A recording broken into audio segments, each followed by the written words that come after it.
Fuel tunnel installation is the longest series we have during Unit 3 major component replacement. We do half the assembly work before the components even enter the vault.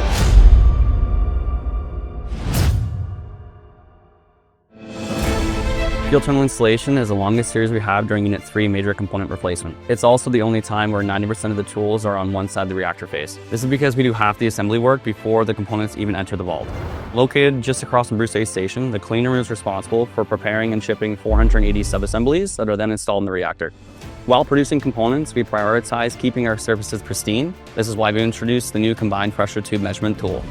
The combined pressure tube measurement tool replaces 4 manual tools, allowing us to produce our sub-assemblies precisely, more efficiently, and with less risk than ever before.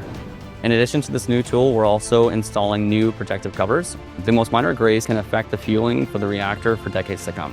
From the clean room until fuel load in a year's time, these surfaces will now be protected by injection molds. This will eliminate the risk of this damage happening again. This will be resolving a problem that costs us days of delays during Unit 6 MCR.